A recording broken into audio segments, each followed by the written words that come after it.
Hello, hello, hello.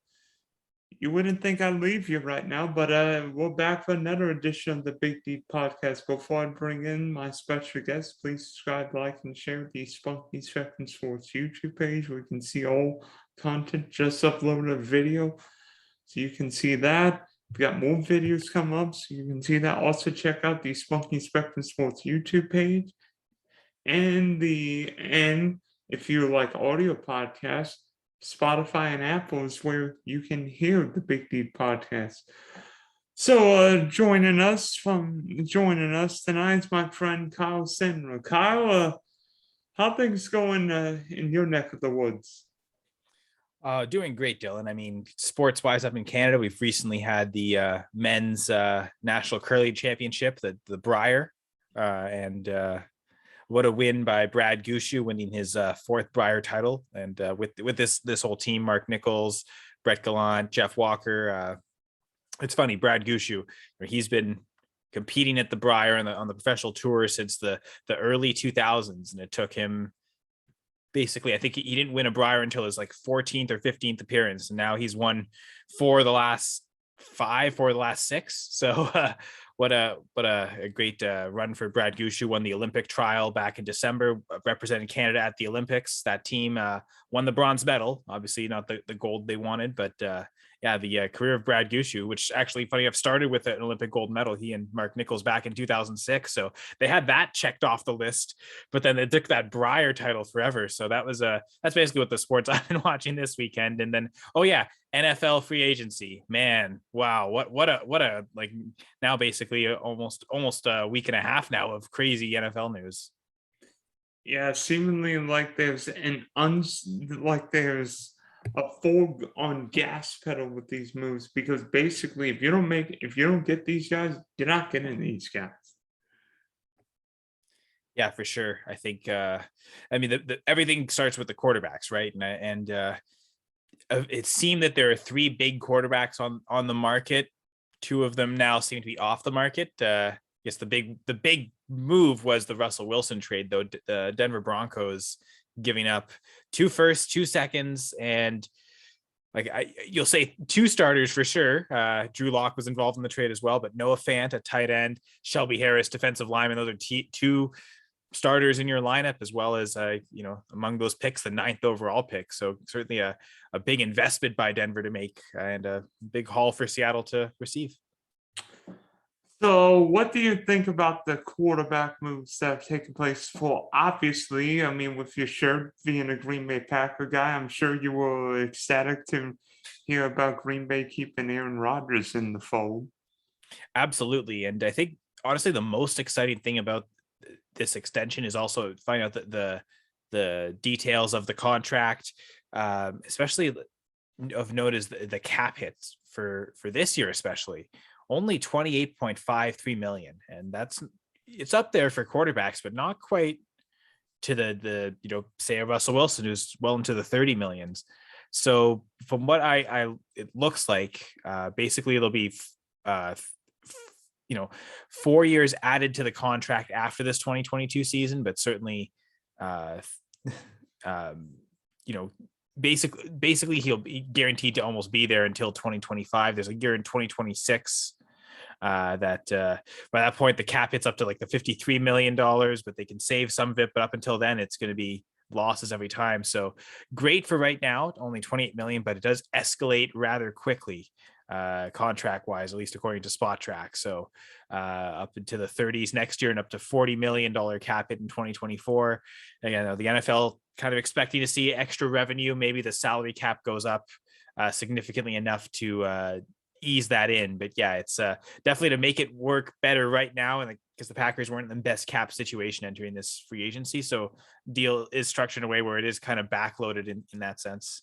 Although he apparently gets a lot of cash up front for doing it, but it's a signing bonus, so you can kind of flush that out different years the cap, even though you paid a lot of it up front.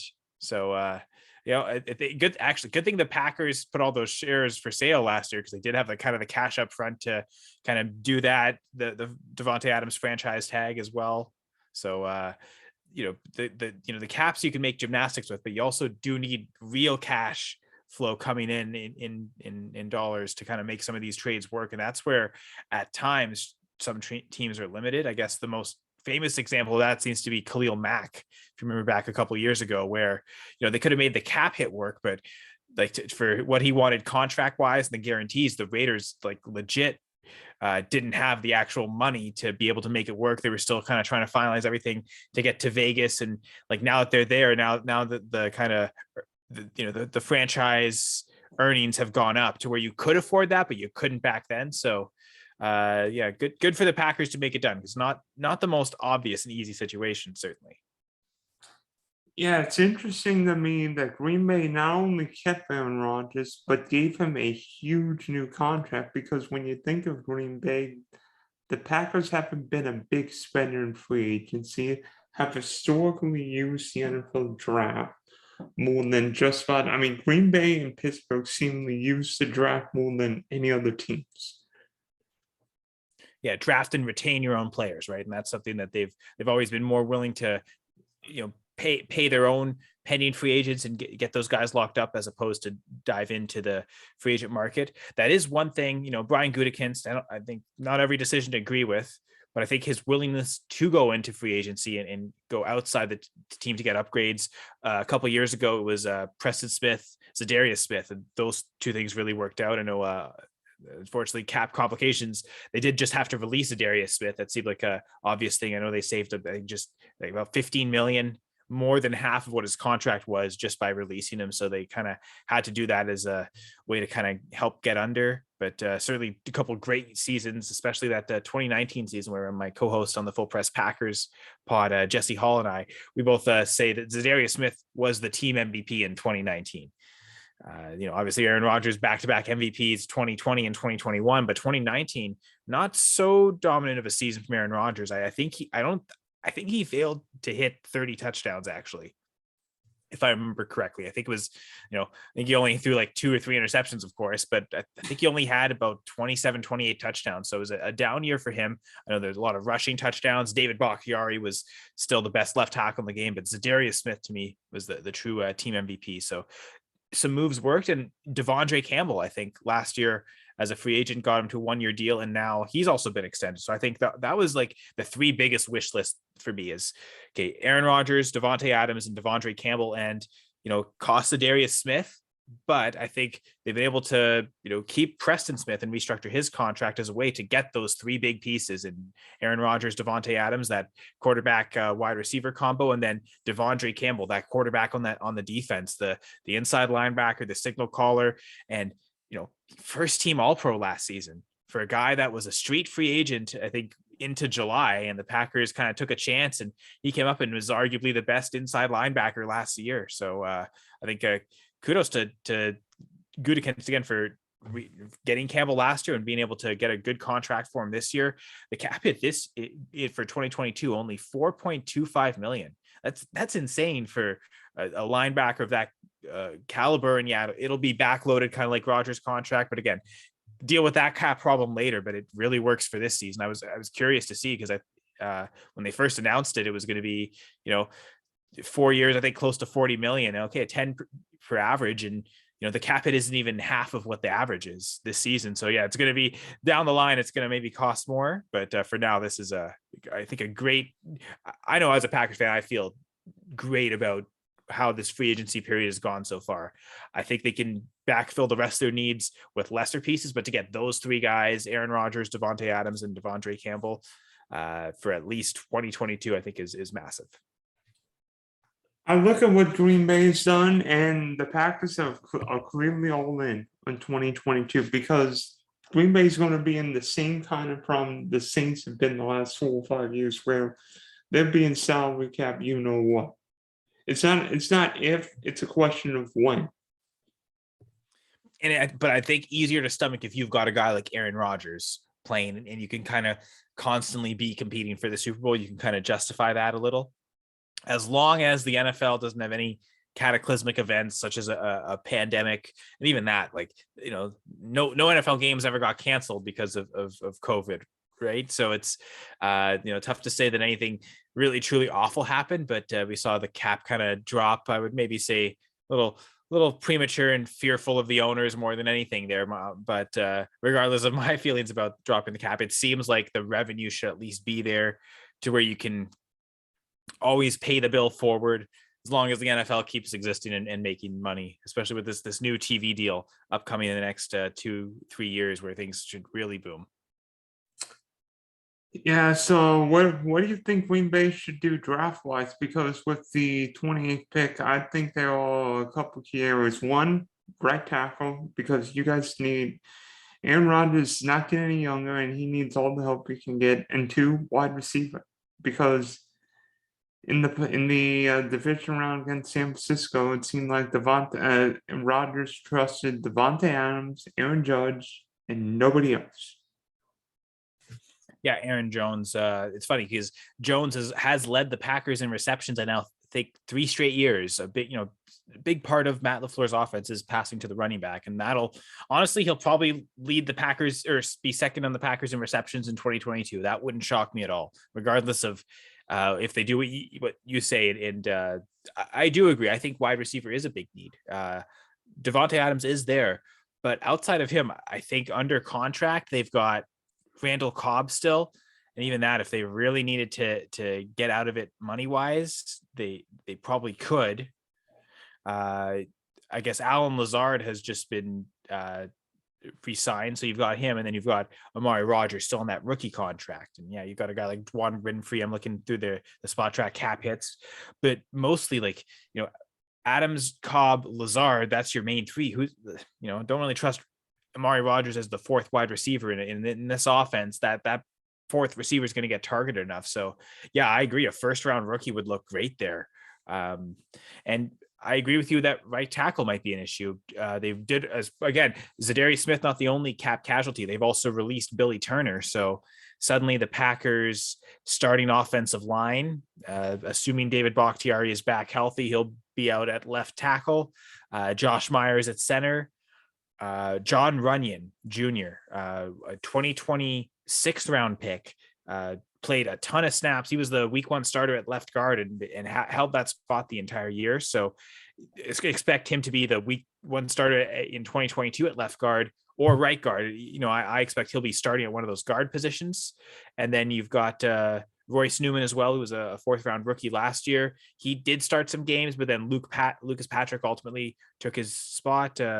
It's not out of the question that they could also re-sign Lucas Patrick for cheap, but likely Royce Newman's going to be one of those guard spots as well. So that leaves that right tackle spot. And again, Elton Jenkins, tremendous offensive lineman, that kind of super versatile, had to play left tackle last year without David Bakhtiari. Unfortunately, he also suffered a torn ACL, so missed the majority of the 2021 season. So, if he does, especially if he doesn't start the year right away, they're going to need someone at right tackle to start the year. So I think long-term, eventually, Jenkins, I think, will replace Bakhtiari as a left tackle long-term, which again will need that right tackle spot long-term. But once those two are healthy, I actually think that's a really solid duo as your edge defenders.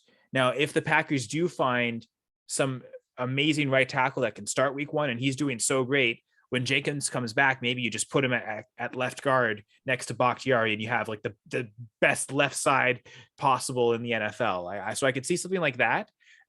So I also think the Packers, when they draft offensive linemen, it's been versatility.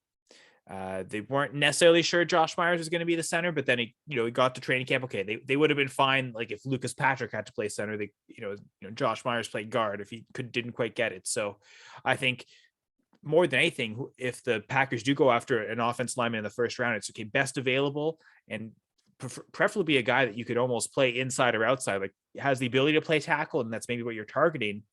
But if they want to play him as a guard as a rookie and let Bakhtiari and Jenkins on the outside, that's a player that could also do well as from a guard spot, and that way your first round pick is in your starting lineup. So I think, as well as the individual skill set, that lineman versatility, I think, will be huge, especially if they go in the first round. It's weird because Green Bay seemingly has either drafted defense or the one year you drafted Jordan Love, but maybe this is the year you actually give Aaron Rodgers a skill position, because as you know, it seems like college football is giving the NFL 7 or 8 first round caliber receivers every year, and this year's there'll be a number of good receivers. Some who very well may be there at 28. I think of, who's the guy from Southern Cal? Drake London. Drake London will probably be gone. I think both, at least one, if not both, Buckeye receivers, Chris Olave and Garrett Wilson, will be gone. Who's the Treylon Burks from Arkansas. That screams. Here's the thing. I doubt he gets past the Cowboys. Like he's. I don't even know if he's going to get to the Cowboys in the early 20s. Wait a minute. You're saying Cowboys because Jerry Jones loves drafting wide receivers and he's an Arkansas alum. Well, both, right? But because he does actually scream as a similar skill set to CeeDee Lamb, right? And they love Lamb. They feel like they could use, like, both of those guys are versatile. They can move in and out of the slot. I could see them kind of, if they really like CeeDee Lamb so much, I think they could really like Treylon Burks, and then the Arkansas connection just seems like that's a natural fit. If Burks fell to the Packers at 28, I'd be really upset if they didn't take him at that point. Like that's one where I think, because he strikes me as kind of the new age big slot wide receivers, like the guy's just a slot receiver. That's not slot receiver is not a pejorative term like it used to be. I think you can build around a guy like that playing in the slot. And we've seen the Matt LaFleur offense, the slot receiver gets a ton of targets. That's why they like moving Adams in there so much. That's why when the Denver Bronco rumors were kind of swirling, I thought Jerry Jeudy seems like the piece the Packers are going to want to get back, more so than like a first round pick this year they'd use on a receiver. Just get Jerry Jeudy as kind of that guy can play in the slot. So I could see the Packers taking Burks, and some snaps he'll be in the slot, but other times they play him outside, and Adams in the slot is kind of a way to get him the primary target. If you especially against tough defenses where you want to get the ball out quickly, play Adams in the slot. If you think he can kind of dominate deep, play him outside, and then Treylon Burks in the slot. So yeah, I could see him as a kind of a natural fit in that Matt LaFleur offense. Kind of see him though as a natural fit in that Mike McCarthy offense that also uses the slot receiver in a kind of a similar but different way, different types of routes, different ways to set it up. So yeah, I that's why I think, like, if he falls to the Cowboys 24, that doesn't seem like a reach. Kind of like when CeeDee Lamb fell in their lap, it seemed like he was maybe going to be the first receiver taken, and he's ended up being the third receiver. And I know they spoke pretty highly, which of course you do about your own pick. And oh yeah, we had him as a top 5 talent in the draft. But like, when that player falls, you kind of just take it, and it doesn't seem like a reach, even if you don't necessarily need the position. So I would love Treylon Burks to fall, but I doubt he's there. Like you're saying, like those, you mentioned Wilson, Olave, Drake London, like any of them would be great. But yeah, I doubt any of them are there for the Packers at 28. Maybe that's my, maybe pessimistic thinking. So if one of them falls, I'll be surprised, but I'm not expecting it. But those seems like it'd be the natural picks if any of them fell there. And seemingly there'd be another wide receiver we don't know who could shine between now and draft night in Vegas. Yeah, for sure. I know there's the small school guys like Christian Watson from North Dakota State. What's with all these North Dakota State guys making noise now? Hey, if they keep winning national championships, even if it's FCS national championships, you gotta get recognition somewhere. I think it seemed like he had a really great combine as well. Like he might have been one of the people that most raised their stock combine wise, just kind of showing that, he's got the measurables to be a first round wide receiver, even if he didn't play against the competition in college to prove it. So that might be one where the Packers kind of see that freak athleticism and think, okay, he's raw. He needs to be refined a little more. So actually now I'm saying that maybe that's not what the Packers want to do. They want a receiver that's ready for Rodgers, but the principle is, if you have him behind Cobb and behind Adams, he has a year to kind of learn behind those guys, and year 2 really shines, or towards the end of the rookie season when they're making a playoff push, right? So maybe the Packers are a type of team that can afford that. I don't know, maybe not, but maybe they want the guy that's ready week 1 for Rodgers too, right? And make him happy. So, based on what's happened so far in free agency, I know deals can't be official until Wednesday at 4 o'clock. But which team do you think has done the best job, not just in free agency, but in the last couple of weeks of reshaping the roster? I mean, because the quarterback's so important, the obvious answer is Denver, right? Like, the upgrade from Drew Lock to Russell Wilson is definitely worth the draft picks you gave up in terms of making your team more competitive and winning football games. I think that has like the biggest impact. They haven't really made any other moves though. So do we give all the credit just for one big home run move? I suppose the Buccaneers, I mean, convincing Brady to come back, but then the trade today for Shaq Mason, I know that they've had a couple of offensive linemen retire. So to keep that unit, which is a strength, they gave up, I think, a 5th-round pick for Shaq Mason. Like that seems like a pretty good price to pay for the Buccaneers. So almost a rich get richer in that sense. I really like what the LA Chargers have done, because while Denver has gone a lot of noise with the Russell Wilson, DJ Jones, and now stealing Randy Gregory from Denver, like LA quietly got Khalil Mack. I'm just saying, Khalil Mack and Joey Bosa would make any offensive lineman in the AFC West very nervous, because blocking Joey Bosa with two guys is a pain, you know what. But blocking Khalil Mack and Joey Bosa would get me shaking my boots. Yeah, I remember a Packers game a couple years ago against the Chargers when it was Bosa and Melvin Ingram, and that was a nightmare. Like, Corey Linsley's great, but he really struggled to kind of figure out where the double teams were supposed to be. They did they'd overload it where Ingram and Bosa were on the same side, and Lindsey wouldn't get to that side. So you've got them both on the same side, one-on-one against you. I guess that would have been probably Billy Turner at guard, and then I can't remember who played tackle that year, a right tackle, but because I think it was before they'd really moved Jenkins out there, and before they really moved Billy Turner out there too. This first year, the Packers really was more of a guard. And LA was not done adding defensive guys. The Chargers added J.C. Jackson. I'm just saying. I can't believe New England let J.C. Jackson walk out the door. That didn't make any sense, but JC. You know what? I think you might be right with the Chargers, actually, Dylan. Like thinking about it, like how they've. It's funny. The defense was kind of a strength, and they've added to it, kind of a way to keep up with the quarterback arms race in the AFC West. So that is a good point. So with winners, they're all unfortunately losers. So which team do you think has not done well in free agency or in the offseason in general so far? And then, I mean, free agency's barely started. The draft's still a month and a half away. Things can change between now and when the season starts in September.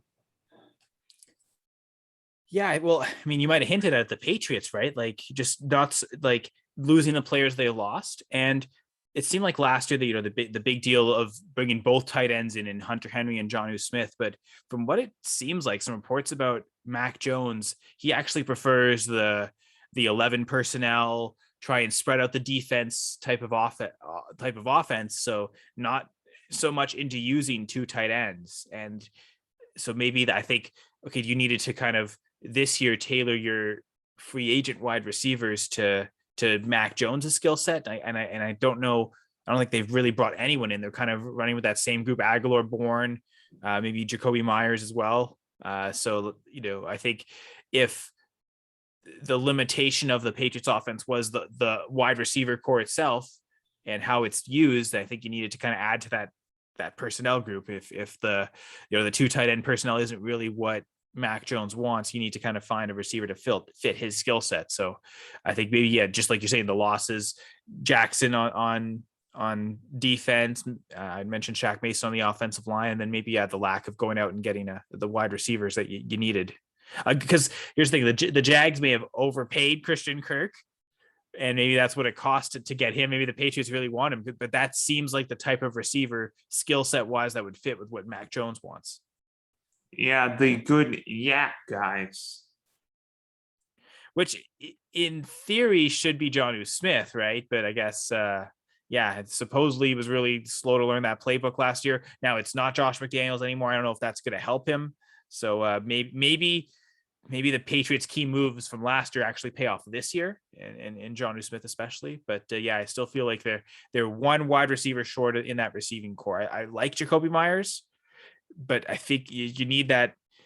Not I won't say alpha, but you need that big-bodied perimeter guy, not just the big body in the middle red zone guy like Hunter Henry, but that outside the guy that can win along the sidelines, that can stretch the defense and make it easier on guys like Jacoby Myers. That sure seems like Allen Robinson, if you ask me. You know what? Yeah, that might be it. Hey, Patriots go and get Allen Robinson, I suppose. Yeah, especially now because Jackson's got all the wide receivers we need. I mean, heck, Indy could go after him because the Colts have got more money, but yet they don't have doesn't have a quarterback. Yeah, I think doesn't Marcus Mariota seem like a natural fit for that Indianapolis offense? Oh, he's not. Gosh. He's not going to turn it over much. He can kind of run behind that offensive line as well and help gain first downs with his legs. And again, the identity of that line is the identity of the team is the line and the run game behind Jonathan Taylor. And so I think Marcus Mariota seems like he's a great quarterback for that type of offense. Yeah, and play a lot of 17-13 games with Taylor, a lot like what the Titans have done with Derrick Henry. Yeah, that's true. But if it wins games, because here's the thing, what I don't think that, and maybe there are better examples of the game manager than Mariota, but what I don't think the Colts need is a Jameis Winston, because I think with him, I don't think the passing weapons are good enough, and maybe he throws more to Jonathan Taylor than other quarterbacks might. That would maybe help that offense. Use Jonathan Taylor in that dimension is kind of the next level way, but I still fear the turnovers. And that offense can't really afford to eat turnovers, right? Like Carson Wentz actually did pretty good at not throwing interceptions last year, except towards the end of the year at the worst key possible times when you're with the Jaguars. But I believe he only threw, I think, 7 or 8 interceptions total last year. 7, right? Thanks there. So it's just, again, when they happen, they're end of the games. At times you could have had a chance to maybe win a game or two and get them into the playoffs. So they're not that far off if they can have a quarterback that can kind of manage within that. And that's why I think Mariota would be a good fit with the Colts. I must say, usually the big saying is everything's bigger in Texas. Well, everything's not been big for the Dallas Cowboys right now. Not only have the Cowboys said goodbye to Amari Cooper, but Randy Gregory is now off to Denver after botching that deal.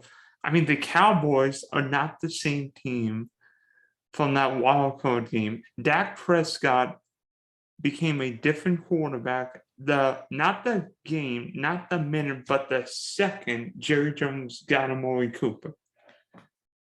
And now Amari Cooper is in Cleveland for what? A bag of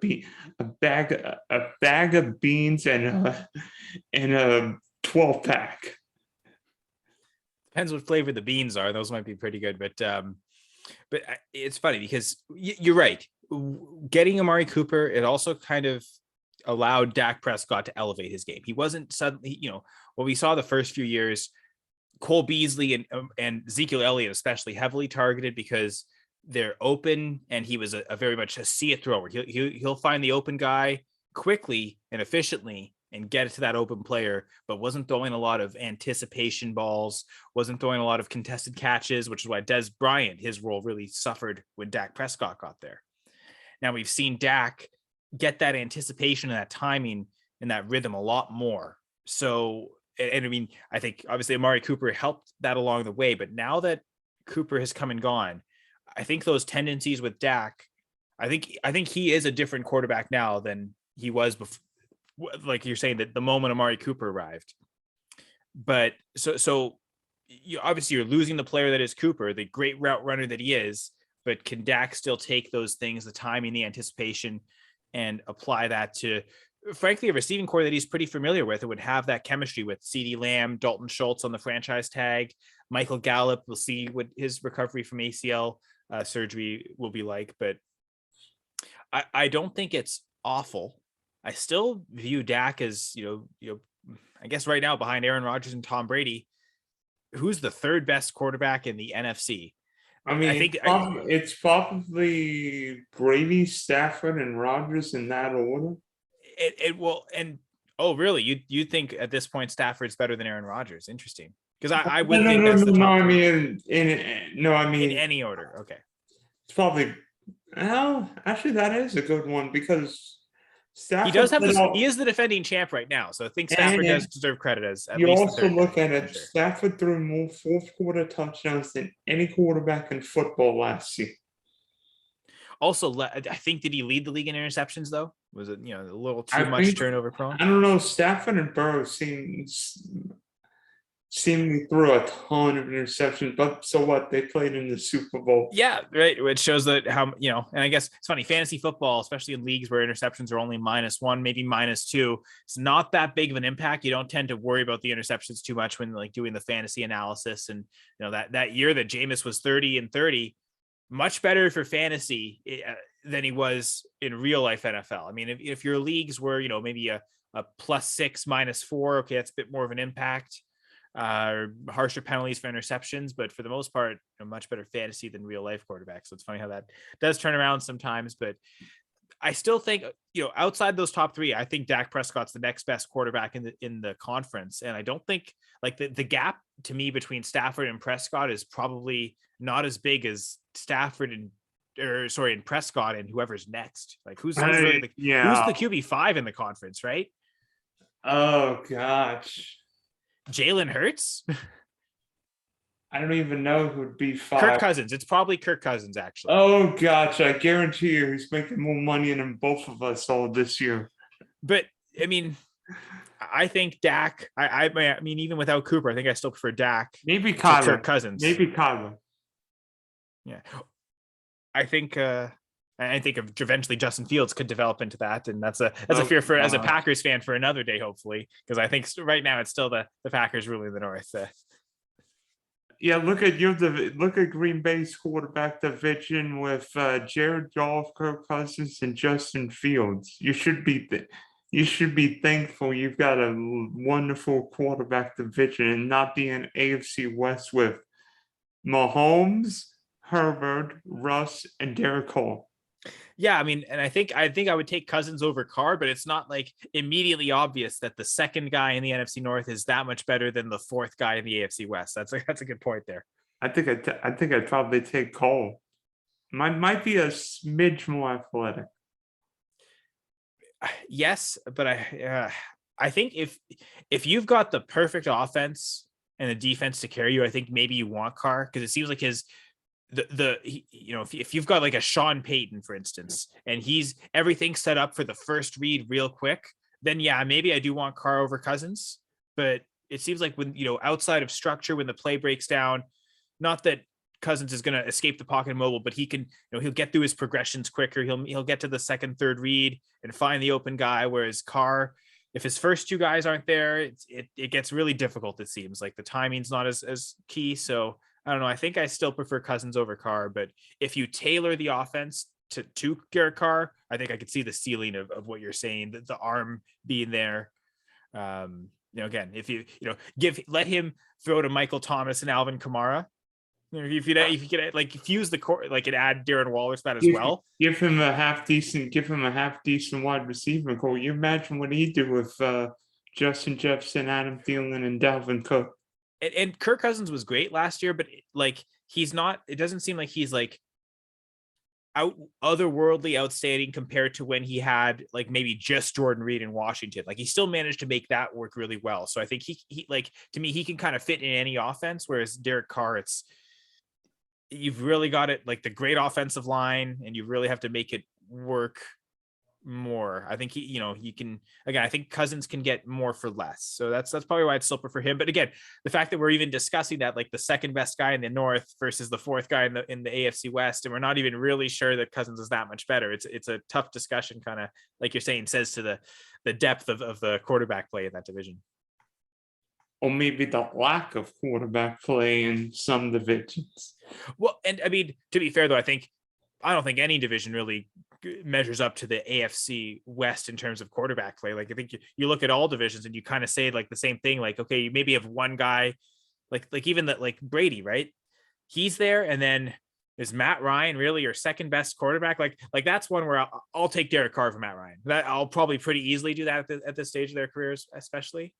But that's not a great quarterback division either. And now that Russell Wilson has left the West, like Stafford's there, but then Lance is unproven. Kyler Murray's pretty good. I mean, that division's a bad example. But I think Daniel Jones, Carson Wentz, that's not great for the NFC East outside of Dak. And I think Jalen Hurts maybe proved a little bit too. But yeah, I think a lot of divisions are looking at the AFC West thinking, man, defensively anyway, I'm glad we don't that quad of quarterbacks to face, or that trio of quarterbacks to face.